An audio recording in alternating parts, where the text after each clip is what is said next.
இங்க ஒரு தீவுல ஆண்களே இருக்க மாட்டாங்க. அங்க இருக்க பெண்கள் ஒரு ஹோலி வாட்டர் மூலமா குழந்தைகளை பெத்துக்கிறாங்க. அது மட்டும் இல்லாம ஆண்கள்னாலே அழிவை தரக்கூடியவங்கன்னு அவங்க நினைச்சுக்கிட்டு இருப்பாங்க. ஒரு நாள் அந்த தீவுல மாஸ்டர் டேங்கும் அவனோட சீடர்களும் தெரியாம வந்து மாட்டிக்கிறாங்க.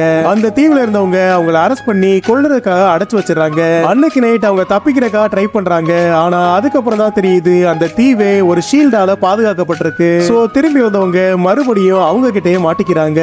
அப்ப அந்த தீவோட இளவரசிக்கு மாஸ்டர் டேங் மேல காதல் வந்துருது. அடுத்த நாள் அவங்களை கொல்ல போறப்ப இளவரசி ஃபேக்கான அம்புகளை மாத்தி வச்சிடறா. அப்போ முதல்ல அவங்க ஷாவை பார்த்து அம்பு விடுறாங்க. இளவரசியோட பிளான புரிஞ்சுக்கிட்டு ஷா செத்தது மாதிரி நடிச்சிடறான். ஆனா டேங்க பார்த்து அம்பு விடுறப்ப அவனுக்கு செத்தது மாதிரி நடிக்க வரல. உடனே ஷா அவனோட பவரை யூஸ் பண்ணி மாஸ்டர் டேங்க மயக்கம் போட வச்சிடறான். அடுத்ததா ஊகாங் மேல அம்பு விடுறப்ப அவன் சோலையே அவன் வெளியே வர வச்சு காட்டுறான். அதை பார்த்துட்டு அங்க இருந்த எல்லாருமே அவன் செத்துட்டான்னு நம்பிடுறாங்க.